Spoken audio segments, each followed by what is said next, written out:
Hello everyone, আমি আছি সারা আপনাদের সঙ্গে, আর আপনারা শুনছেন সারাস হুইসপার। শুরু করছি উপন্যাস আমার আলাদিন, পর্ব সংখ্যা 29। অতীত। দ্রুত পা চালাচ্ছে ইরাম।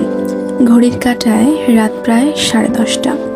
আজকে স্কুলের সাংস্কৃতিক অনুষ্ঠান ছিল। সে শিক্ষিকা হিসাবে আয়োজনের দায়িত্বে ছিল। অনুষ্ঠান শেষে অফিস থেকে বেতন তুলে ফিরতে ফিরতে এত দেরি। এমন দেরি বেশ অনেকদিন বাদেই হলো।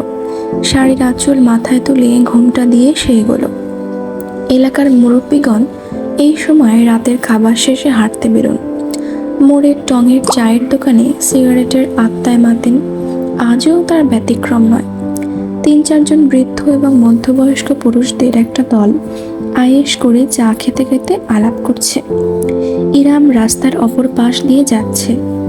ঘোমটাটা একটু লম্বা করেই টেনে দিল এবার। মুরব্বীদের দৃষ্টিতে সে পড়তে চায় না, কিন্তু পড়তে তাকে হলো। সঙ্গে সঙ্গে আড্ডার বিষয় বদলে গেল। বুঝলেন রফিক মিয়া, মাইয়া মানুষ 20তেই বুড়ি, 30-এ দাদি। বিয়া শাদি ছাড়া মাইয়া সুখ নাই, সংসার ছাড়া কোনো গতিও নাই। আজকালকার মাইয়াগো দেখছেন কেমন বেটা মানুষের মতো এদিক সেদিক দৌড়াইয়া বেড়ায়, রাত বিরাতে রাস্তায় রাস্তায় হাঁটে। এরপর অঘটন হইলেই সব পুরুষগো দোষ। আরে তুই মাইয়া মানুষ, তোর ইজ্জতের চিন্তা নাই। ঠিক ঠিক। অদূর থেকে হেঁটে গেলেও আসরের আলোচনার বিষয়বস্তু যে ইরাম স্বয়ং, এটা বুঝতে তার বেগ পোহাতে হলো না। পাত্তা না দিয়ে সে হাঁটার জোর বাড়ালো। ঠিক তখন ডাক ভেসে এলো এক মুরব্বীর। কি গো ইরাম মা, আইলা কোন দিক দিয়া? গুরুজন। উত্তর না দিলে বেয়াদবি হবে, তাই সে থামলো। খানিকটা কাছে এগিয়ে গিয়ে সালাম দিল। আসসালামু আলাইকুম। এই তো স্কুলে আজকে ফাংশন ছিল, তাই একটু দেরি হয়ে গেল। রাহাত আর ইহান মিয়া কি তোমারে আনতে চাইতে পারে না? একলা মাইয়া মানুষ, রাত বিরাতে খালি দৌড়াদৌড়ি করো, বিপদ আপদ হইলে। রাহাত তো এখন কাজ করে, ইহানও পড়াশোনায় ব্যস্ত। ব্যাপার না চাচা, আল্লাহ যার সাথে থাকে তার ভয় কিসের? এই ভাই ভাই কইরাই তোমার জীবনটা ধ্বংস করলা। তা মুখলেস মোল্লার পোলার সাথে নাকি তোমার সম্বন্ধ চলতেছে? আগাইছে কিছু? আমাগো জানাই উমাইয়া, তোমার অভিভাবকই তো এক প্রকার আমরা। তোমার একটা গতি হইলে আমরা শান্তিই পাই। এরম একটা ঢোক গিল। ভীষণ অস্বস্তি হলো তার। উক্ত মুখলেস মোল্লার ছেলের সাথে তার সম্বন্ধ আরও 1 মাস আগেই ভেস্তে গিয়েছে, সেটা আর জানালো না। যেন ইচ্ছে করেই তাকে নিজ প্রমাণ করে আত্মিক শান্তি লাভের উদ্দেশ্যে গুরুজন নামক মানুষগুলোর পক্ষ থেকে প্রশ্নটা করা হয়েছে। মাথা নিচু করে ইরাম বলল, জি চাচা, দরকার পড়লে অবশ্যই জানাবো। সালাম দিয়ে চলে এলো ইরাম। পিছন ফিরে তাকালো না, শুনলো না কিছু। তাকে ঘিরে এলাকায় গালগল্পের অভাব নেই। একমাত্র মেয়ে যে 30 ছুঁয়েও এখনো বিড়ি আর পিড়িতে বসতে পারেনি। সমাজের মানুষগুলোর জন্য সে বিশ্বের অষ্টম আশ্চর্য। ঠিক তেমনই কটাক্ষের বস্তু।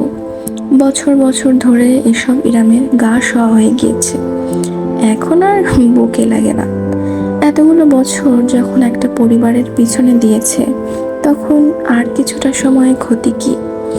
যদিও ইরামের আজকাল মনে হয় সে আজীবন এই সংসারটার ঘানি বয়েই বাঁচবে। আর 5টা মেয়ের মতো তার নিজের সংসার বলে কিছুই হয়তো কোনোদিন হবে না। মুন্সিবাড়ির মানুষগুলো এখনো জাগ্রত, এত জলদি ঘুমায় না। ইরাম আস্তে করে গেট খুলে ভিতরে ঢুকলো। জুতা খুলে প্রতিদিনের মতো তাকে রেখে পা মুছে ভেতরে এলো নিঃশব্দে। বহু কষ্টে একটা বেসরকারি প্রাইমারি স্কুলে সে গত বছর টিচার হিসেবে জয়েন করেছে। বেতন 20,000 টাকা। আজ এই মাসের বেতনটা হাতে পেয়ে দিয়েছে। প্রতি মাসে বেতনের অর্ধেক টাকা সে সাংসারিক খরচ হিসাবে দিয়ে দেয়। এবারেও কোনো ব্যতিক্রম ঘটবে না। টাকা গুনতে গুনতে নিচতলায় রাহাতের রুমের দিকে এগোলো সে। স্বামী স্ত্রী উভয়ে কোনো গুরুত্বপূর্ণ আলোচনা করছে বোধহয়।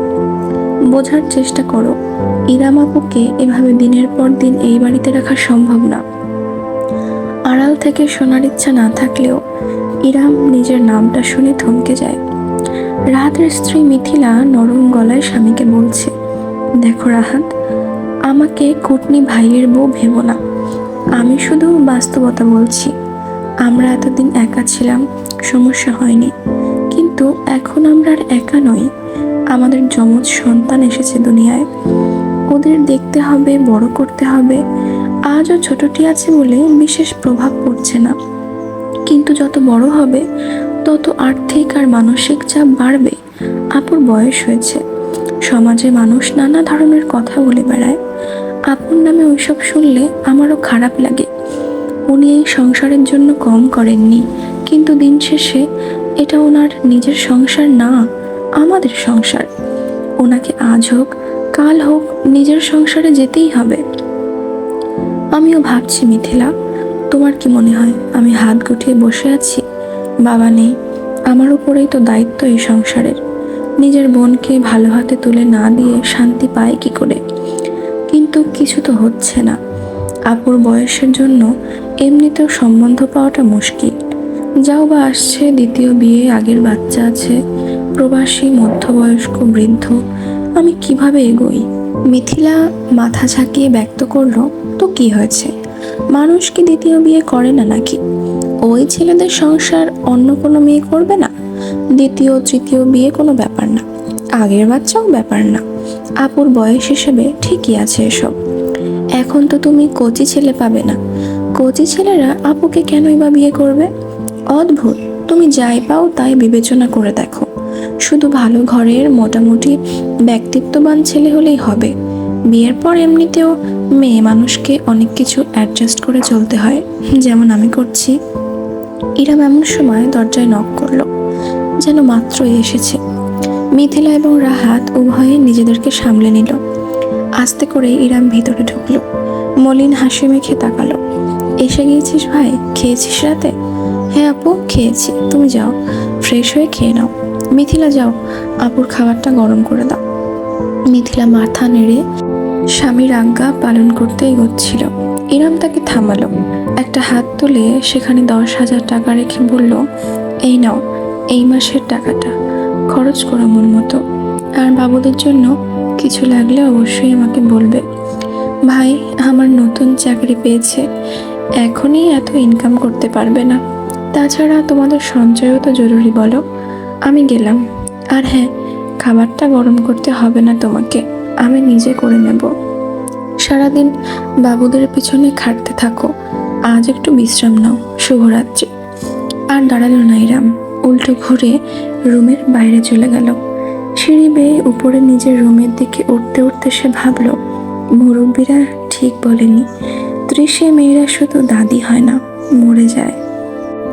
ঠিক 2.5 মাসের মাথায় যখন ইরামের জন্য সম্বন্ধটা আসলো, তখন সে আর বিবেচনা করেনি। পাত্র নিজে থেকে রাহাতের মাধ্যমে বাড়িতে প্রস্তাব পাঠিয়েছে। নাম অরণ্য মির্জা সওদাগর। রাহাতের ভাষ্যমতে বিরাট এক ব্যবসায়ী, গাজীপুরে নাকি 3টা ফ্যাক্টরি আছে। বয়সটাও ইরামের কাছাকাছি, বড় ঘরের ভদ্র সন্তান। সমস্যা হলো এতিম, বাবা মা আত্মীয় স্বজন বলতে 3 কুলে কেউই নেই। এত বড় একজন মানুষ ইরামের মতো কাউকে নিজে থেকে বিয়ে করতে চাইছে, ব্যাপারটা সন্দেহজনক মনে হলেও এতিম শোনার পর থেকে সেটা খানিক ধামাচাপা পড়ে গিয়েছে। এত চিন্তা করে কি হবে? দেখা করা যাক, কথা বলেই না হয় বোঝা যাবে। আজ তাই একটা ক্যাফেতে বসেছে ইরাম।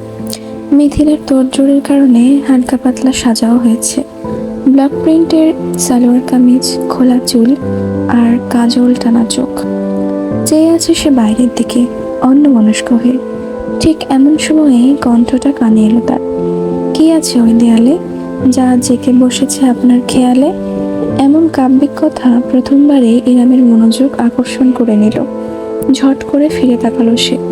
দণ্ডায়মান এক সুঠাম সুদর্শন ব্যক্তি, ক্রিম বর্ণের শার্ট আর কফি বর্ণের ফর্মাল প্যান্ট।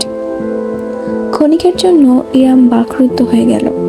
পুরুষ মানুষ এতটা আকর্ষণীয় এবং সুদর্শন হতে পারে তার আগে জানা ছিল না। ছবিতে রাহাত দেখিয়েছে ব্যক্তিটিকে, কিন্তু ছবির চাইতে বাস্তবে মানুষটা আরো বেশি মনোমুগ্ধকর। ইরাম নিষ্পলক চেয়েই রইল। টানা চোখ জোড়া, সম্পূর্ণ কালো নয়, অতি হালকা বাদামির মিশেল আছে তাতে। তীক্ষ্ণ চোয়াল, ক্লিন শেভ করে এসেছে তা বোঝাই যাচ্ছে। চুলগুলো জেল দিয়ে ব্যাক ব্রাশ করে রাখা, একগুচ্ছ লুটিয়ে পড়েছে কপালের উপর। ইরামের বুঝতে বাকি রইল না তার সামনে দাঁড়িয়ে আছে অরণ্য মির্জা সওদাগর। মিস্টার মির্জা, অস্ফুট স্বরে বলে উঠে দাঁড়াতে নিল ইরাম। তাতে তাকে ইশারা করে বসিয়ে নিজে বিপরীত দিকের চেয়ার টেনে বসতে বসতে অরণ্য বলল, ও প্লিজ জাস্ট কল মি অরণ্য। আপনার নামটা সুন্দর, অরণ্য। আপনার চাইতে বেশি নয় ইরাম। একটা শক্ত ঢোক গলাধকরণ করল রমণী। জীবনে প্রথমবারের মতো বুঝি অন্তরে একটা ধুক ধুক অনুভূতি হলো। অরণ্য সবার প্রথমেই অর্ডার দিয়ে দিল, নিজের জন্য কফি, ইরামের জন্য চা। ওয়েটার চলে যেতেই ইরাম জিজ্ঞাসা করলো, আপনি কিভাবে জানলেন আমার চা পছন্দ? অরণ্য হাঁটুর উপর হাঁটু তুলে রহস্যময় হেসে বলল, আপনি প্রতিদিন স্কুলের ক্যান্টিনে বসে এক কাপ পিওর রং চা খান। আন্দাজ করাটা কঠিন কিছু না। ইরাম ভ্রু কুঁচকে ফেলল। আপনি আমাকে ফলো করেন নাকি? না করলে বিয়ের প্রস্তাব পাঠাতাম কিভাবে বলুন? একগাল হাসলো অরণ্য। ইরাম সেই হাসির দিকে তাকালো। লোকটাকে হাসলে এত সরল লাগে কেন? অরণ্য ঝুঁকে এসে টেবিলে কোনোই ঠেকিয়ে জানালো, চিন্তা করবেন না, আমি স্টকার না। আপনার স্কুলের পাশেই আমার একটা নির্মাণাধীন ফ্যাক্টরি আছে। ও, এম এম ট্রেডার্স, ওটা আপনার? ওটার কাছে গিয়েছিলাম এক ঘোর বর্ষার দিনে। বিল্ডিংয়ের বারান্দায় দাঁড়িয়ে দেখলাম এক রমণী বেরিয়ে এলো স্কুল গেট থেকে। নিজের মাথায় ছাতা ধরার বদলে বাচ্চাদের মাথায় ছাতা ধরে ধরে সে তাদের তুলে দিল গাড়ি অবধি।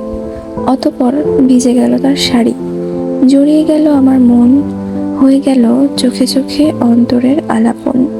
এবার না হেসে পারলই না ইরাম। তার চোখ জোড়া আনন্দে চকচক করে উঠল, গালে লালিমা ছেয়ে গেল। বাইরের স্নিগ্ধ সূর্যের আলো মুখে প্রতিফলিত হতেই অদ্ভুতরে একটা আভা ছড়ালো যেন চারপাশে। অরণ্য মনোমুগ্ধের মতো দেখল, যেন ইরামের চাইতে মনোমুগ্ধকর কোনো বস্তু তার চোখ এর আগে দর্শন করেনি। বুকে হাত দিয়ে অরণ্য মোলায়েম কণ্ঠে বলল, আস্তে আস্তে, বিয়ের আগেই হার্ট অ্যাটাক করাবেন আমার প্রিয়। ইরাম তির্যক হাসল। আপনাকে কে বলল আমি আপনাকে বিয়ে করতে রাজি হচ্ছি? হবেন না? তবে কি আপনার জন্য আমার 1000 বছর অপেক্ষার চাঁদ বিছিয়ে বসতে হবে? যদি শেষ ভাগ্যে তোলা থাকে কাজী, তবে সহস্র বছর অপেক্ষা করতে রাজি। আপনি তো দারুণ দারুণ সব কবিতা বানান, কিভাবে? আপনি আমার কবিতা। ইরাম অরণ্যের চোখে প্রথমবারের মতো সরাসরি তাকালো। ওই চোখের মাঝে যে সরলতা, মুগ্ধতা এবং আবেগ সে দেখল, তাতে সন্দেহের কোনো অবকাশ সে পেল না। অতঃপর শুরু হলো তাদের ইঁদুর বিড়ালের দৌরাত্ম্য। পাক্কা 2 মাস প্রয়োজন হলো অরণ্যর ইরামকে বিয়েতে রাজি করানোর জন্য। শেষ দিনের ঘটনাটা অনেকটা এমনই ছিল যে ইরাম স্কুল থেকে ফিরছিল গ্রীষ্মের তীব্র গরম মাথায় নিয়ে। প্রতিবার লোকালি যাওয়া হয়, অথচ সেদিন হলো না। তার জন্য অপেক্ষা করছিল অরণ্যর গাড়ি। ইরাম ভিতরে ঢুকতেই এসি অন করে দিল সে। তারপর ঝুঁকে ইরামের পায়ের পুরাতন সুজোড়ায় হাত দিল অরণ্য। দেখি প্লিজ, এই গরমে মানুষ শু পরে, স্যান্ডেল নেই। এ কি, আপনি আমার পায়ে হাত দিচ্ছেন কেন? অরণ্য কোনো কথা শুনল না। ইরামের শু খুলে নিয়ে বক্সের ভিতর ঢুকিয়ে রাখলো। পা মুক্ত হতেই মেলে বসতে পারল ইরাম। এসির বাতাসে বেশ আরাম লাগলো তার। অরণ্য প্রস্তুতি নেহাত কম নয়। কোথেকে একটা বরফ ঠান্ডা লেমনেডের কাপ বের করে তাতে স্ট্র বসিয়ে ইরামের হাতে ধরিয়ে দিল সে। হতবাক ইরাম এক পলক অরণ্যর দিকে চেয়ে শেষমেশ মুচকি হেসে তাতে চুমুক দিল। অরণ্য ড্রাইভ শুরু করলো। আকাশি রঙের ফুল হাতার শার্ট, ওপরে কোট ব্লেজারে পুরোদস্তুর ব্যবসায়ী লাগছে আজ মানুষটাকে। আর অবশ্যই বরাবরের মতোই সুদর্শন। ইরাম চোখ ফেরাতে পারল না। অরণ্যর গিয়ার ধরা, এক হাতে স্টিয়ারিং ঘোরানো, মনোযোগী দৃষ্টি। প্রত্যেকটা কার্যকলাপ সে খুঁটিয়ে খুঁটিয়ে দেখল। লেমনের গলায় যেতেই গরমটাও চিরবিদায় নিল। অরণ্য কিভাবে কিভাবে যেন সবসময় বুঝে যায় ইরামের কখন কি প্রয়োজন। মনে হচ্ছে আমার কোনো চান্স নেই, তাই না? হঠাৎ করে বিষণ্ণ গলায় বলে উঠল অরণ্য। ইরাম তাতে ভ্যাবাচ্যাকা খেয়ে গেল। প্যাসেঞ্জার সিটে সোজা হয়ে বসে শুধালো, মানে? মানে আমার ভাগ্যটাই এমন, এই আর কি। মাথার উপরে বাবা মা গুরুজনের ছায়া নেই তো, তাই সহজে কেউ আগলে নিতে চায় না।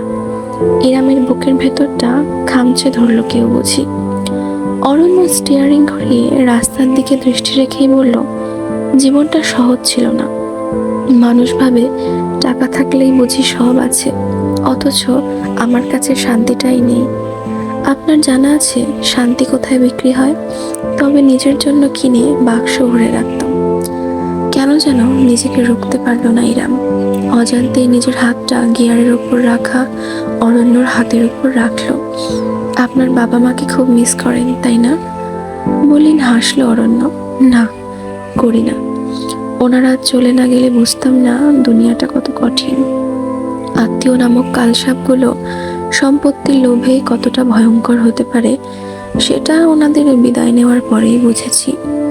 আপনার শোকের সময় সবাই আপনার পাশে থাকে, এরপর সুযোগ বুঝে হামলে পড়ে। আমার দুনিয়ায় এখন আমি আছি শুধুমাত্র, আমার অর্জন আর আমার একাকিত্ব। আফসোস নেই।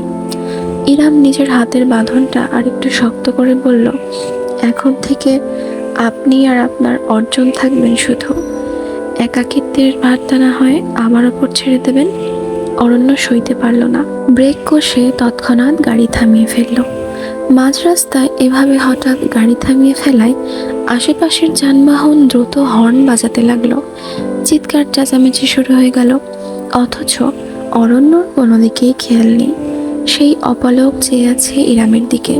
ঝুঁকে এলো সে, রীতিমতো ফিসফিস করে উচ্চারণ করলো, আর একবার বলুন। ইরাম মোলায়েম হাসলো, তার চোখে হালকা অশ্রু জলজল করলো। একাকিত্বে দীর্ঘশ্বাস, মায়ায় অবিশ্বাস, আর বিয়েতে সর্বনাশ। আপনি নিজের সর্বনাশ করতে মুখিয়ে আছেন। কুয়াতে ঝাঁপ দেওয়া ঠেকানোর সাধ্য কার? অরণ্যর ঠোঁটে বিস্তৃত একটা হাসি ফুটলো এবার। ইরামের হাতটা ধরে সে উপরে তুলল। প্রথমবারের মতো নিজের ঠোঁটের স্পর্শ ছুঁয়ে দিল কাজের কারণে রুক্ষ হয়ে আসা আঙুল জুড়ে। বলল, এই হাতে রুক্ষতা মানায় না, এতে আমি বুনবো শুধুই কোমলতা। শুনেছেন আমার প্রিয়, আজ থেকে এই অরণ্যের হাজারটাও কাটার গাছের মাঝে একটি মাত্র ফুল গাছ হলেন আপনি। আজ ইরামের বিয়ে, কাবিন এবং যাবতীয় কাজ সকালেই হয়ে গিয়েছে। এখন শুধুমাত্র অনুষ্ঠান। যদিও ইরাম মত দিয়েছিল ছিমছাম অনুষ্ঠানের আয়োজন করবে, বেশি মানুষের উপস্থিতিতে সে স্বাচ্ছন্দ্য বোধ করে না। তবে শেষ মুহূর্তে অরণ্য বেঁকে বসেছে। না, ইরামকে সে চুপচাপে বিয়ে করবে না। সমস্ত এলাকার মানুষকে দাওয়াত দিয়ে খাওয়াবে। যে মানুষগুলো এতদিন ইরামকে নিয়ে হাজার কথা চালাচালি করেছে, তাদের যদি একটু ভালো মতো আপ্যায়ন না করা হয় তাহলে কিভাবে কি হলো? ইরাম স্টেজের সামনে দাঁড়িয়ে দাঁড়িয়ে ফটোগ্রাফারের জন্য পোজ দিতে দিতে অদূরে দাঁড়ানো অরণ্যকে দেখছে। শেরওয়ানি পরনে লোকটাকে আজ অনন্য লাগছে। ইরাম থেকে থেকে স্বামীকে দেখেই যাচ্ছে। একপাশে খাওয়া দাওয়ার ব্যবস্থা, সেখানে মানুষজন খেতে বসে পড়েছে। মুরব্বীরা সব একসঙ্গে প্লেটের পর প্লেট মাংস সাবার করছে। খেতে পারুক বা না পারুক, নেওয়ার কমতি নেই। বিয়ে বাড়ির এই অপচয়টা ইরামের একদম পছন্দ নয়। ফটোগ্রাফারকে বিরতি দিয়ে সে ভারী লেহেঙ্গা তুলে এগোলো টেবিলের দিকে। অরণ্য দাঁড়িয়ে আছে, সকলের খাওয়া দাওয়া ঠিকমতো হচ্ছে কিনা দেখছে। একজন মুরব্বী তাকে ডেকে কিছু বলতেই মুচকি হেসে অরণ্য বলল, ভালো করে খান চাচা। যার বিয়ে না হওয়ার জন্য চিন্তায় মাথার চুল উঠিয়ে ফেলেছেন, তাহার বিয়ের খাবারটা কেমন লাগছে? এই চাচাকে আরো 2 পিস রোস্ট দাও। ইরাম কাছে গিয়ে খপ করে অরণ্যের বাহু ধরে ফেলল। বাকিদের উদ্দেশ্যে জোরপূর্বক হেসে তাকে টেনে সরিয়ে নিয়ে এসে বলল, আপনি কি শুরু করেছেন? এভাবে কেউ বলে? ও মা, ওনারা বললে দোষ নেই আর আমি পাল্টা বললেই দোষ। শোনো কবিতা, তোমার জন্য আমি করতে পারি ঝগড়া, আমার লাগবে না কোনো মহড়া। বাজাবো শুধু নাগারা। হেসে ফেলল ইরাম। অরণ্যর বাহু চাপড়ে বলে উঠল, পাগল হয়ে গিয়েছেন আপনি। তোমাকে বউয়ের রূপে দেখে আমার সার্কিট হাউসে আগুন জ্বলে গেছে। এই জ্বালা শুধু আজকে রাতেই মেটানো সম্ভব হবে। তো বলছিলাম, যদি এখনই আমরা একটু প্রাইভেসি খুঁজে পেতে পারি তাহলে। ইরাম ভ্রু তুলে অরণ্যকে ধাক্কা দিয়ে সরিয়ে দৌড়ে চলে এলো। পিছন থেকে অরণ্যর খিলখিলে হাসির আওয়াজ ভেসে এলো। স্টেজের কাছে চলে আসতে ইরামের চোখ পড়ল অনাকাঙ্ক্ষিত মানুষটার উপর, সামিয়া মুন্সি। খালার বাড়িতে বেশ সংশয় নিয়ে দাওয়াত কার্ড পাঠিয়েছিল সে। ভাবেনি তিনি সত্যিই এসে পড়বেন। মিথিলার সঙ্গে কথা বলছেন সামিয়া। ইরাম এগোতেই ঘুরে তাকালেন, আপাদমস্তক পর্যবেক্ষণ করলেন নববধূকে। মাশাআল্লাহ, কি মিষ্টি লাগছে আমার ইরামটাকে। খালামণি, সামিয়াকে জড়িয়ে ধরল ইরাম। কত বছর পর আজ এই মানুষটার এমন আদরে ছোঁয়া পেল, তার হিসেব তার কাছে নেই। সামিয়া ইরামের পিঠে পরম আদরে হাত বুলিয়ে দিলেন, কপালে চুমু খেলেন। আল্লাহর কাছে লাখ লাখ শুক্রিয়া, অবশেষে তোর জীবনে সুখের দিন এসেছে। ইরাম মন ভরে গ্রহণ করলো সবটুকু আদর। মুচকি হেসে বলল, সব তোমাদের দোয়া খালামণি। তুমি আজ এসেছো, আমি কতটা খুশি হয়েছি বোঝাতে পারবো না তোমায়। আমি ওরে তোকে বধূর রূপে দেখার স্বাদ আজ আমার পূরণ হয়ে গেল। স্টেজে আসো আপু, ফ্যামিলি ফটো তুলব। এমন সময় স্টেজ থেকে ইহানদের ডাক ভেসে এলো। ইতোমধ্যে স্টেজের উপরে সোফায় বসেছে সবাই। রাহাত, মিথিলা, অরণ্য মাঝখানে। ইহান পিছনে দাঁড়িয়ে হাত তুলে ইরামকে ডাকছে। ইরাম সামিয়ার দিকে ফিরল। আসো খালামণি, ফ্যামিলি ফটো। আরে না না, ফ্যামিলি কিভাবে? আসুন না খালামণি প্লিজ, আপনি আমাদের পরিবারই তো। স্টেজ থেকে জোর গলায় বলল অরণ্য। এবার আর মানা করতে পারলেন না সামিয়া। ইরাম তাকে স্টেজে নিয়ে গেল। ইহানের সঙ্গে পিছনে দাঁড়ালেন তিনি হাসি মুখে। ইরাম অরণ্যের পাশে বসেছিল। অত্যন্ত যত্ন নিয়ে তার চুলে ওড়না, লেহেঙ্গা গুছিয়ে দিল অরণ্য নিজের হাতে, যেন ছবিতে সুন্দর দেখায়। মিউজিক বাজছে গম গম করে।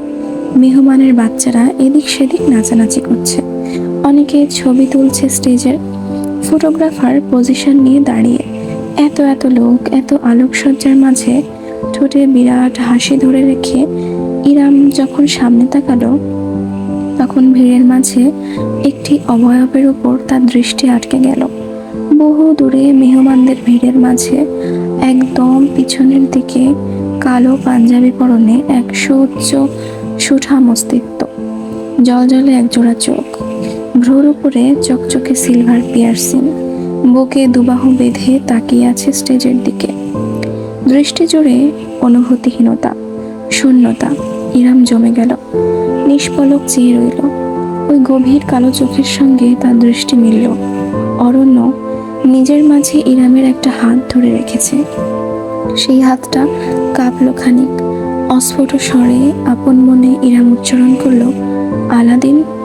ডাকটা ওই মানুষ অবধি পৌঁছেছে কিনা ইরামের জানা নেই। চোখ ধাঁধানো ফ্ল্যাশের আলোয় চারপাশ উদ্ভাসিত হতে লাগলো বারংবার। যখন ইরামের চোখ সয়ে এলো, তখন সে দেখল মানুষটা আর ভিড়ের মাঝে নেই, উল্টো ঘুরে হাঁটা শুরু করেছে। একটা সময় সে গেট পেরিয়ে বেরিয়ে গেল, আড়াল হয়ে গেল রাত্রির কালিগোলা আধার মাঝে। একবারও আর পিছন ফিরে তাকালো না। পর্ব সংখ্যা 30। অরণ্যর সঙ্গে বিয়ের প্রথম কয়েক মাস ইরামের কাটলো স্বপ্নের মতো। এক জীবনে যা যা তার কোনোদিন পাওয়া হয়ে ওঠেনি, অরণ্য সেই সব না পাওয়াদের হাজির করলো ইরামের পদতলে। নিজের আগে সবসময় সে ইরামের মুখে ভাতের লোকমা তুলে দেয়। বাইরে গেলে ঘন্টায় ঘন্টায় ফোন করে, কোথায় যাচ্ছে, কখন ফিরবে, ইরাম খেয়েছে কিনা, ঘুমাচ্ছে কিনা ইত্যাদি চিন্তায় যেন সে নিজের কাজই ঠিকমতো করতে পারে না। একবার ইরাম সিঁড়িতে পিছল খেয়েছিল বিধায় বাড়ির প্রত্যেকটা সিঁড়ি কার্পেট দিয়ে বাঁধিয়ে ফেলেছে অরণ্য। সে ইরামকে উষ্ণ ভালোবাসার চাদরে গভীরভাবে মরিয়ে রেখেছে যেন। পারলে স্ত্রীকে সে শুকনো মাটিতে কষ্ট করে হাঁটতেও দেবে না যেন, আজীবন কোলে কোলে রাখবে। আজ প্রথমবারের মতো অরণ্যর গাজীপুরের একটা ফ্যাক্টরিতে এসেছে ইরাম। ভীষণ উত্তেজিত সে, মুখ ভর্তি উচ্ছ্বাস এবং তীব্র আনন্দের জোয়ার। কিছুক্ষণ আগেই সে এমন একটা বিষয় সম্পর্কে নিশ্চিত হয়েছে যা সম্পর্কে জানলে অরণ্য আনন্দে আত্মহারা হয়ে যাবে সে নিশ্চিত। গাড়ি থেকে সাবধানে নামলো সে। অজান্তেই একটা হাত এসে থামলো নিজের পেটের ওপর। মোলায়েম হাসলো ইরাম, চোখে জলজল করলো তারারা। এই দেহের ভেতর যে ছোট্ট প্রাণটি বেড়ে উঠছে তার হদিশ পেলে অরণ্য কোন ধরনের পাগলামি করবে সেটা দেখার জন্য সে মুখিয়ে আছে। এর মধ্যেই সে আন্দাজ করতে পারছে অরণ্য তাকে অঘোষিত লকডাউন দিয়ে বাসায় ফেলে রাখবে, পারলে নিজের অফিস টেনে বাসায় নিয়ে রাখবে। এক ফোঁটা একলা ছাড়বে না ইরামকে। এখন তো শুধু সিঁড়িতে কার্পেট মরিয়েছে, ভবিষ্যতে গোটা বাড়ির মেঝেটাই মরিয়ে ফেলবে।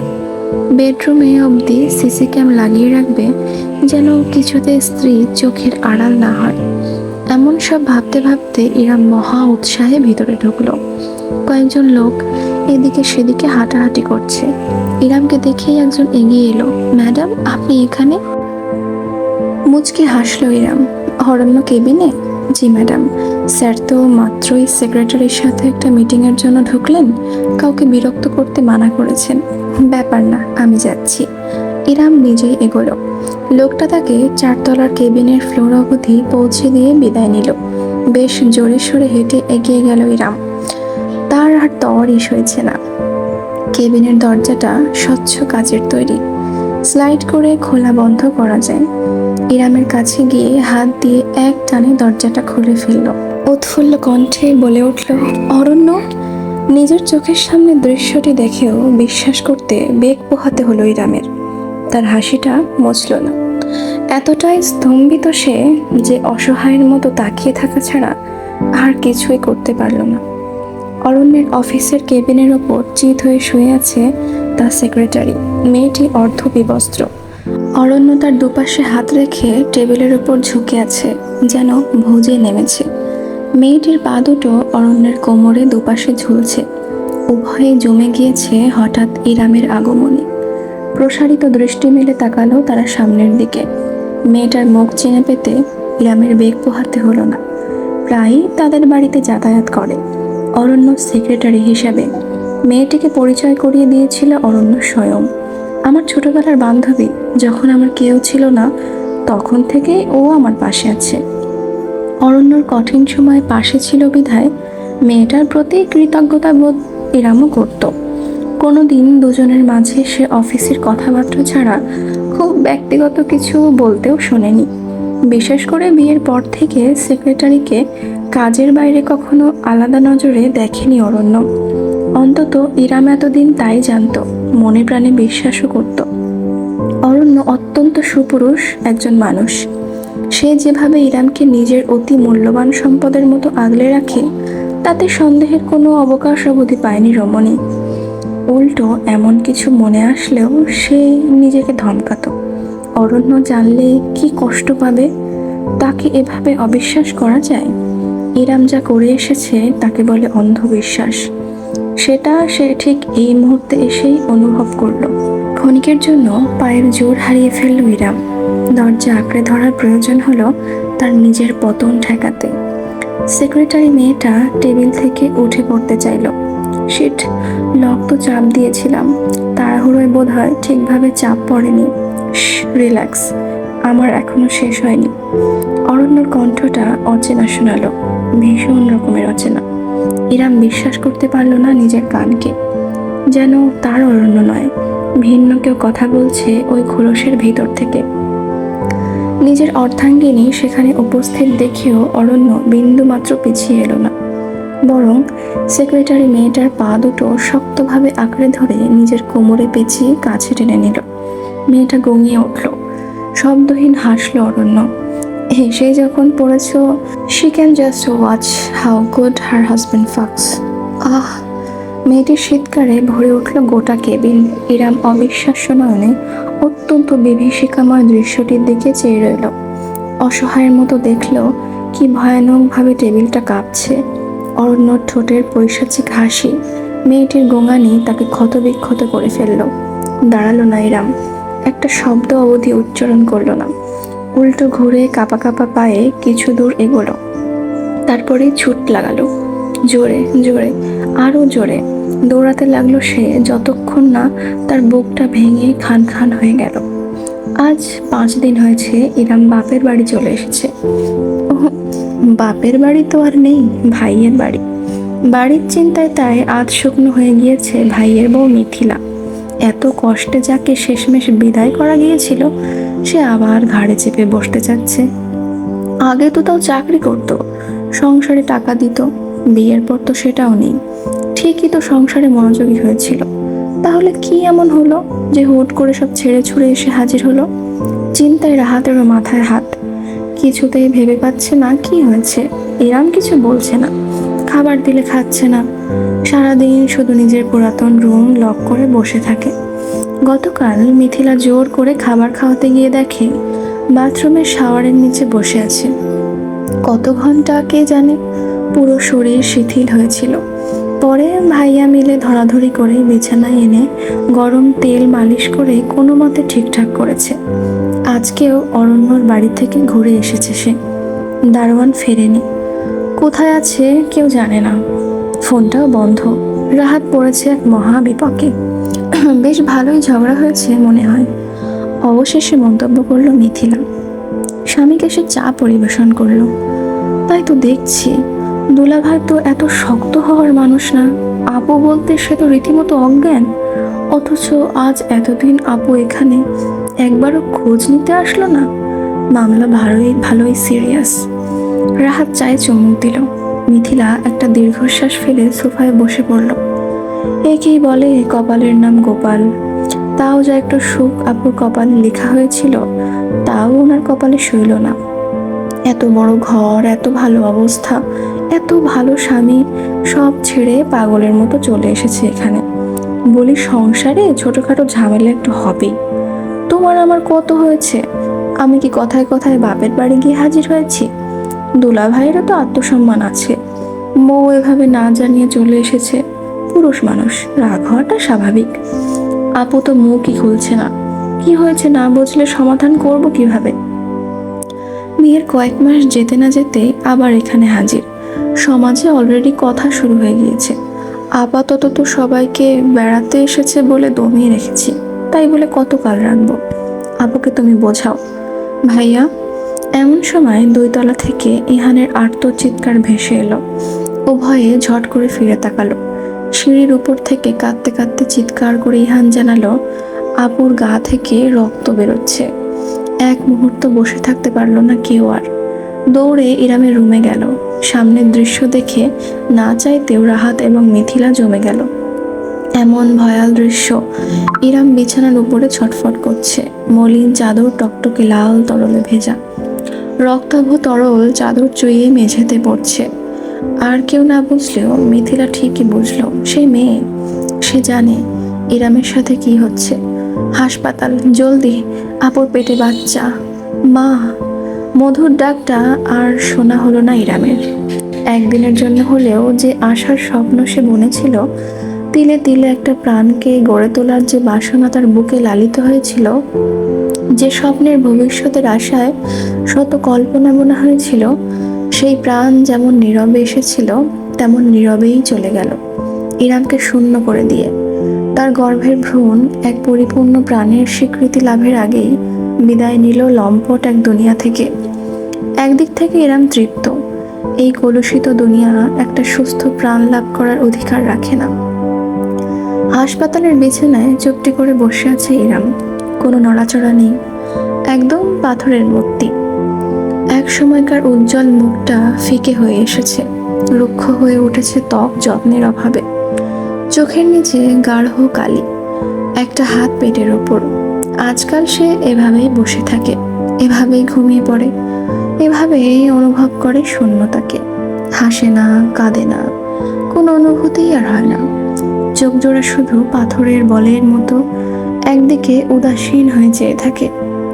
ইরাম জানে না কত সময় পেরিয়েছে, কতদিন ধরে সে হাসপাতালে আছে। তার সাথে কে কি কথা বলেছে, কে কি করেছে, তার জানতেও ইচ্ছা হয় না। ঘন্টার পর ঘন্টা এভাবেই কেটে যায়। ইরামের কানে একটা মৃদু শব্দ গেল, দরজা খোলার আওয়াজ। তাকানোর প্রয়োজন বোধ করলো না ইরাম। সে ইতোমধ্যে জানে নার্স আসেনি, না কোনো ডাক্তার। রাহাত, মিথিলা, ইহান, পরিবারের কেউই নয়। এসেছে ওই লোকটা। তার গায়ের গন্ধ ইরামের খুব চেনা। 1000 মাইল দূর থেকেও বুঝি টের পায়। তার স্বপ্নের ধারক, তার ভাগ্যের শিল্পী এসেছে অরণ্য। সুস্থির, নিটল, সুদর্শন চেহারায় মলিনতার অভাব। উল্টো জেল্লাদার হয়েছে ভীষণভাবে। ইরাম না তাকিয়েও বুঝতে পারে ওই অস্তিত্বের প্রতিটা পরিবর্তন তার শরীর অনুভব করার অদ্ভুত একটা ক্ষমতা লাভ করেছে। অরণ্য ধীর পায়ে এগিয়ে এলো, ইরামের বিছানার কাছে দাঁড়ালো। ফিরেও দেখল না রমণী। আগের মতোই চোখজোড়া কোটরগত, নিক্ষিপ্ত শূন্যের পানে।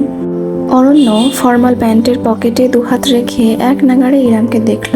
প্রতিটা ক্রিয়া, কিভাবে তার পেটের ওপর হাতটা চেপে বসেছে সেটা এড়ালো না অরণ্যর দৃষ্টি। তার গভীর কণ্ঠ ভেসে এলো ইরামের কানে, এটা একটা জঘন্য মা হওয়ার জন্য। উঠল অরণ্যর হাত, শটান ইরামের গালে চড় বসালো সে। ইরামের মাথাটা একদিকে বেঁকে গেল। তার উজ্জ্বল শ্যামলা গালে 4 আঙুলের গভীর দাগ ভেসে উঠল দগদগে ঘায়ের মতো। অথচ ইরামের ব্যথা লাগলো না। গায়ের ব্যথাটা বুঝি মরে গিয়েছে, আর অনুভূত হয় না। মনের ব্যথার যেখানে জয় জয়কার, সেখানে বাহ্যিক ব্যথা অতি তুচ্ছ। অরণ্য ইরামের পিছনে সরে দাঁড়ালো, ঝুঁকে এসে তার গলা আঁকড়ে ধরে সেই থাপ্পড় দেওয়া গালে ঠোঁট ছুঁয়ে ঘাড়ও চুমু খেল। অনেকটা সময় নিয়ে, গভীরভাবে। ইরাম নড়ল না, সরল না, বসে রইল শুধু মূর্তির মতো। গলায় চাপ লেগে তার নিঃশ্বাস আটকে আসছে, অথচ সেই ছটফটটুকু করতে সায় দিল না শরীর। অরণ্য তার কানে ফিসফিস করল, আর এটা একজন জঘন্য স্বামী হওয়ার জন্য। নিজের গলায় ঠান্ডা কিছু একটার অস্তিত্ব টের পেল ইরাম। মাথা ঝুঁকিয়ে তাকালো। একটা লকেট ঝুলছে তার গলায়, লাল টকটকে রবির লকেট। অরণ্য তৎক্ষণাৎ তার পায়ের কাছে বসে পড়ল। ইরামের পা নিজের দুহাতে মুঠোয় সযত্নে তুলে সে নিগূঢ় আবেগ নিয়ে বলল, আমি শুরু, আমি তোর শেষ। আমি তোর পঙ্ক্তি কবিতা, ছন্দ তোর একমাত্র আশ্রয়। বাড়ি চল আমার কবিতা। বিয়ের পর মেয়েদের স্বামীর সঙ্গে সবকিছুই অ্যাডজাস্ট করে নিতে হয়।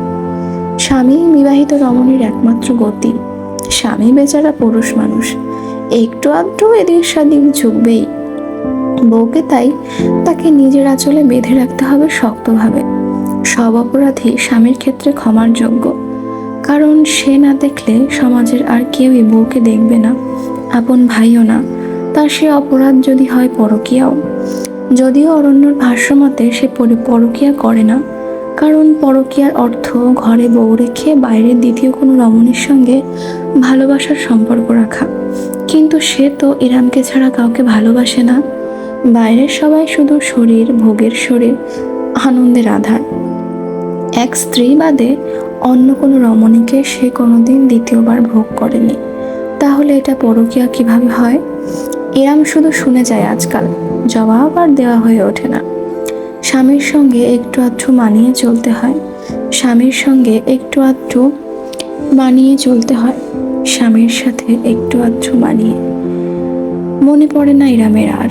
সারাদিন সারা রাত এই বুলি জপে যায় সে তোতা পাখির মতো। তাহলে হয়তো সমাজ তাকে মেনে নেবে। দেনমোহরের টাকা তুলে দেওয়া ভাইগুলোর দিকে অসহায় চোখে বুভুক্ষের মতো তাকিয়ে থাকে সে। রাহাতকে দিয়েছিল, ঘুষ দিয়ে নাকি বড় চাকরি হয়েছে ছেলের। বাকিটা ব্যাংকে ফিক্সড ডিপোজিট, ইহানের ভবিষ্যতের জন্য। নিজের জন্য কেন কোনোদিন ভাবেনি ইরাম? প্রশ্ন ওঠে মাঝে মাঝে মনের ভেতর। এত বিশ্বাস, এত অন্ধবিশ্বাস ছিল তার ভাগ্যের প্রতি। কোনোদিনই কিছুই খারাপ হবে না, কিছুই না। যদি একটু স্বার্থপর হওয়া যেত, যদি পরিবারের আগে নিজের কথা ভাবা যেত, যদি সমাজের আগে নিজের ব্যাপারে ভাবা যেত, তবে কি আজ তার ভ্রূণটা পৃথিবীতে শ্বাস নিয়ে বেঁচে থাকতে পারত? স্বামীর সঙ্গে একটু আধটু মানিয়ে নিয়ে চলতে হয়। স্বামীর সঙ্গে একটু আধটু মানিয়ে নিয়ে চলতে হয়। ঠিক তখনই ইরামের মস্তিষ্ক দখল করে নেয় বাক্যটি। সমাজের শিক্ষা, মা বাবার শিক্ষা। ইদানিং অরণ্য ভীষণ গায়ে হাত তোলে। এটাও নাকি তার প্রগাঢ় ভালোবাসা। স্বাভাবিক মিলনে তার আর পোষায় না। ইরামের বুকে সিগারেটের ছ্যাঁকা দেওয়া তার অন্যতম প্রিয় একটা কাজ। ছ্যাঁকা দেওয়ার পর যখন গাঢ় দাগ হয় তখন নিজের হাতে মলম লাগিয়ে দেয়। পাগলের মতো অনুভব করে মুগ্ধতা। কি প্রগাঢ়ভাবে ভালোবাসে সে স্ত্রীকে। অর্ধেক দিন প্রায় নগ্ন বিছানায় শিকল দিয়ে বেঁধে রাখে ইরামকে পশুর মতো। কারণ তার চোখে ইরাম অপসরী। তার শরীর প্রতিটি অঙ্গ প্রত্যঙ্গের গঠন প্রতিদিন নতুন করে অরণ্যকে প্রেমে ফেলে। ইরামের শরীরে ফুটে ওঠা প্রত্যেকটা দাগ তার বুকে অধিকার বোধ জন্মায়।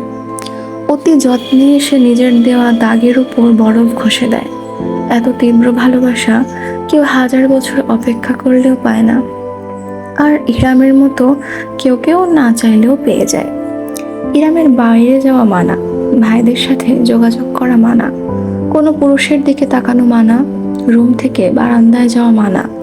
যেতে পারে যদি অরণ্যের কোলে বসে, দোলনায় দুলতে পারে যদি অরণ্যকে সাথে নেয়। অরণ্য নিত্য নতুন উপহারে স্ত্রীকে মাতিয়ে রাখে, নতুন শাড়ি, গহনা, ফুল, প্রিয় বই। ইরামের রুমে এখন ফুলের বাগান আছে, দেওয়ালে বইয়ের আলমারি, আলমারিতে শাড়ির দোকান, লকারে গহনার স্তূপ। অথচ অরণ্যর উপহার ফুরোয় না। ইরামকে সে এক পৃথিবী সমান সুখ দেবে। ইরাম জানেও না কত শত রমণীর ইরামের জায়গায় থাকার স্বপ্ন বনে, অথচ তাদের জায়গা শুধু অরণ্যর বিছানা অবধি সীমাবদ্ধ। যেখানে ইরাম রাজ করে স্বামীর অন্তর জুড়ে। এর নাম ভালোবাসা নয় কি? অরণ্য প্রতি রাতে চেষ্টা করে একটা প্রাণের বিনিময়ে আর একটা প্রাণ। মাতৃত্বের সুখ সে স্ত্রীকে দেবে। যে মাতৃত্বের স্বাদ জীবন ছিনিয়ে নিয়েছে, সেই মাতৃত্বের স্বাদ ইরামকে অরণ্য দেবে, দিয়ে ছাড়বে যে কোনো মূল্যে। তার চেষ্টার কোনো কমতি নেই। দিন দিন সেই চেষ্টা উন্মত্ত হয়। ইরামের শরীরে দাগের সংখ্যা বাড়ে। তাতে কি? ডাক্তার তো ঠিকই আসে পরদিন। স্ত্রীকে সুস্থ রাখার কম চেষ্টা অরণ্য করে না। এর নাম কি ভালোবাসা নয়? কবিতার জন্য অরণ্য আগাগোড়া একটি ভালোবাসা। তাই তো আজ রাতে যখন গর্ভবতী ইরাম নিজের হালকা ফোলা পেট নিয়ে ফুপিয়ে ফুপিয়ে অরণ্যর কাছে আর্জি জানালো, অরণ্য মুক্তি দিন না আমায়, মুক্তি। তখন অরণ্য সইতে পারল না। কিছু বুঝে ওঠার আগে পা তুলে ইরামের বুক বরাবর কষিয়ে লাথি দিয়ে সে চিৎকার করে বলল, তালাক দিলাম তোকে আমি, তালাক। যা দেখি, বাইরে গিয়ে দেখ দুনিয়া কত কঠিন। এমন জটিল সময়ে বুকে লাথি দেওয়া অবশ্য মায়া হলো অরণ্যর। সঙ্গে সঙ্গে স্ত্রীকে কোলে তুলে জামা খুলে ঠিকই ওষুধ লাগিয়ে দিল। গালে অসংখ্য স্নেহের চুমু খেতে খেতে সারা রাত নিজের বুকে চেপে 1000 বার সরি বলল। অথচ সে জানল না আজকের রাতের পর থেকে এক রমণীর হিসাব শুরু হয়ে গিয়েছে। ইরাম ভেবেছিল এই চক্র সে কোনোদিন ভেদ করতে পারবে না। অরণ্যর ছায়াতলে একটা খেলার গুটি হয়ে সে আজীবন থেকে যাবে। তবুও যদি সে নির্দয় নিভৃতে একাকী বেঁচে রয় পৃথিবীর কোনো এক কোণায়, তবে অবহেলায় সই। কিন্তু ইরাম সইল না। মাতৃত্ব তাকে বরণ করার পর থেকে আর সইল না কিছুই। সন্তানকে নিয়ে সব কিছুর মাঝে আড়ালে আবডালে বাঁচবে ভেবেছিল সে। যদি অরণ্যর ছায় হয় তবুও শুধু লোকটা কোনোদিন সন্তানকে কিছু না করলেই হবে। কিন্তু না, হলো না ইরামের। ইজানকে যখন প্রথমবার বুকের মাঝে চেপে ধরল, তার খা খা করতে থাকা মরুভূমির মতো বুক শীতল পানির জোয়ারে ভেসে গেল। তখন ইরাম টলল। রমণী ইরাম, রাহাত ইহানের বোন ইরাম, সমাজের গোলাম ইরাম, অরণ্যের স্ত্রী ইরাম কোনোদিন টলেনি ঠিকই, কিন্তু মা ইরাম টলল। রীতিমতো দুঃসাহসের ডানায় চড়ে সে উড়াল দিল। ইজানকে নিয়ে প্রতিজ্ঞায় মাতল জননী ইরাম। আজ থেকে ইরাম স্বার্থপর, আজ থেকে ইরাম আত্মবিশ্বাসী, আজ থেকে ইরাম নিষ্ঠুর, আজ থেকে ইরাম চোখের বিষ, আজ থেকে ইরাম স্ত্রী, বোন, সমাজ কিছু নয়। আজ থেকে ইরাম একজন মা, ইজানের মা। বর্তমান নার্সারি গ্লাইডারে বসে দুলছে ইরাম, চোখ জোড়া বাইরের দিকে নিবন্ধ। সন্ধ্যা নেমেছে জগতে। বারান্দা গলে শীতল বাতাস আসছে। খোলা গায়ে লাগতেই শরীর কেমন শিরশির করে উঠল। অনুভূতি অনুভূতিহীন শীতল ইরাম নিজের শাড়ির আঁচলটা টেনে ঠিকঠাক করে নিল, পরম যত্নে ঢেকে ফেলল সকল কদর্যতা, ঠিক যেমন করে এতকাল সে ঢেকে এসেছে নিজের সকল না বলা কথা। আমার তোমার প্রতি কোনো অভিযোগ নেই আলাদিন, নরম গলায় বলল ইরাম, দুলতে দুলতে বাইরের দিকে চেয়ে রইল শূন্য চোখে। তুমি আমার কল্পনার চাইতেও বেশি কিছু নিয়ে এই জীবনে পদার্পণ করেছো। আমি চাই না তোমার সঙ্গে আমার শেষটা কণ্টকাকীর্ণ হোক। তুমি হয়তো অনেক কিছু ডিজার্ভ করো, বিশ্বাস, ভরসা, শ্রদ্ধা, ভালোবাসা, যার কোনোটাই তোমাকে দেওয়ার সাধ্য আমার নেই। আমি তোমাকে শুরু থেকে ব্যবহার করেছি, সামনেও ব্যবহার করে যাব। যদি পারো আমার রহস্যগুলো রহস্য বানিয়ে রেখো। তুমি কাকে ভালোবাসবে, কাকে অনুভূতি দান করবে, তোমার একান্ত ব্যক্তিগত বিষয়। তবে আমি যতদিন আছি একটুখানি সম্মান দিও, হতেই আমার চলে যাবে। ইরাম উঠে পড়তে যাচ্ছিল। এই রুমের ভেতর কেমন দম বন্ধ লাগছে, তার গলা ধরে আসছে, অথচ সে উঠতে পারল না। দৃষ্টি অন্যদিকে থাকায় এতক্ষণ সে খেয়াল করেনি। হুট করে তার কানে ফোপানোর মতো শব্দ এলো। ঝট করে সে ঘুরে তাকালো। বিছানার উপর বসে আছে সাইবান। তার সুঠাম শরীরটা সামান্য কাঁপছে, মুখ দুই হাতের মাঝে গুজে রাখা, তাই দেখা যাচ্ছে না। ইরাম শুনতে পাচ্ছে শুধু কান্নার আওয়াজ, নাকি ইরামের ভ্রম? ভ্রমই মনে হলো, কারণ সেই দলা পাকানো কান্না একেবারে হুট করে মিলিয়ে গেল। এর বদলে জায়গা দখল করে নিল হাসি, অট্ট হাসি রীতিমতো। সাইবানের শরীর আরো জোরে কেঁপে কেঁপে উঠল। দৃশ্যটা এতটা অশরীরী কেন লাগলো ইরাম জানে না, শুধু অনুভব করলো তার শির ধরা বেয়ে শীতল আতঙ্কের স্রোত নেমে গিয়েছে। মুখ তুলল সাইবান। তার চোখ জোড়া এমনিতেই কালো, অথচ ইরামের মনে হলো যেন ওই চোখের মাঝে সাদার আর কোনো অস্তিত্বই নেই, গোটা কালো হয়ে গিয়েছে মার্বেলের মতো।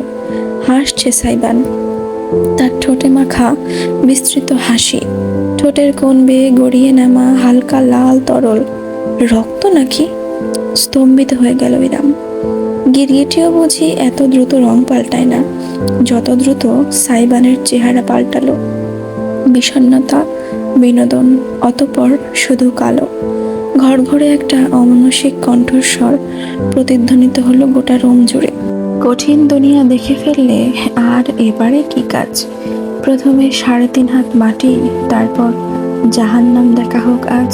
শুনছিলেন উপন্যাস আমার আলাদিন। কেমন লাগলো আজকের পর্ব একটা কমেন্টে জানাতে ভুলবেন না। যারা এখনো সাবস্ক্রাইব করে আমাদের পরিবারের সঙ্গে যুক্ত হননি, তাদের কাছে অনুরোধ রইল অবশ্যই চ্যানেলটি সাবস্ক্রাইব করবেন ও পাশে থাকা বেল আইকনে প্রেস করবেন। তাহলে যখনই আমি নতুন এপিসোড আপলোড করব, আপনারা তার নোটিফিকেশন পাবেন। ধন্যবাদ সকলকে।